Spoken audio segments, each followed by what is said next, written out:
నాకు వచ్చింది, మనసులో వచ్చింది, నేను చెప్తున్నా. సో ఇది చెప్పొద్దు కూడా, అయినా చెప్తున్నాం.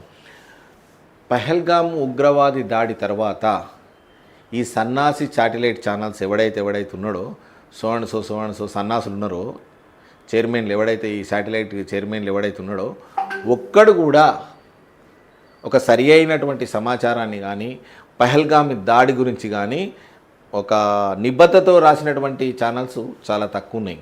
ఒక ఆర్టీవీ చూసిన, Ravi sir, salute sir Ravi sir మీకు.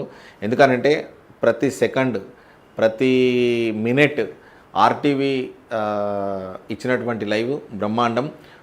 ఇంకోటి ఏంటి అని అంటే, సో హిందువులకు ఎవరైతే హిందువులు ఉన్నారో ఆ ధైర్యాన్ని నింపింది ఒక ఆర్టీవీ నింపింది. ఒక ఆర్టీవీ, రవిప్రకాష్ సార్ నేను చెప్తున్నా కదా, సల్యూట్ వన్స్ అగైన్. ఆర్టీవీ అనేది ఒక హిందువులలో ధైర్యం నింపింది, హిందువులకు ఒక భరోసా కల్పించింది. సో ఇది ఇట్లా జరుగుతున్నది, మనమే నెగ్గినామని చెప్పేసి second to second, minute to minute వార్తలు నిష్పక్షపాతకంగా ప్రచారం చేసింది అని అంటే ఒక ఆర్టీవీ అని ఒప్పుకోవచ్చు. ఆర్టీవీ చేసినటువంటి సాహసం కావచ్చు, ఆర్టీవీ ఇచ్చినటువంటి విజువల్స్ కావచ్చు, ఎక్కడ కూడా హిందువుల మనోభావాలను మాత్రం చాలా గౌరవించింది.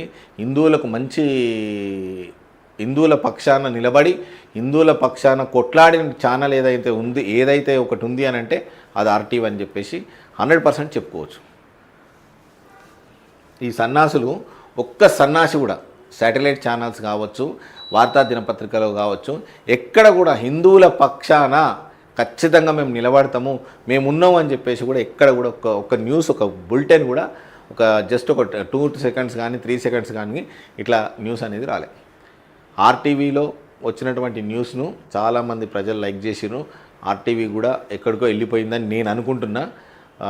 సో ఇటువంటి ప్రజల పక్షాన నిలబడాలని చెప్పేసి ఆర్టీవీకి ధన్యవాదాలు తెలుపుతూ, మళ్ళొక్కసారి కూడా ఆర్టీవీ సిబ్బందికి, మొత్తం ఆర్టీవీ సిబ్బంది ఏదైతుందో అని ధన్యవాదాలు.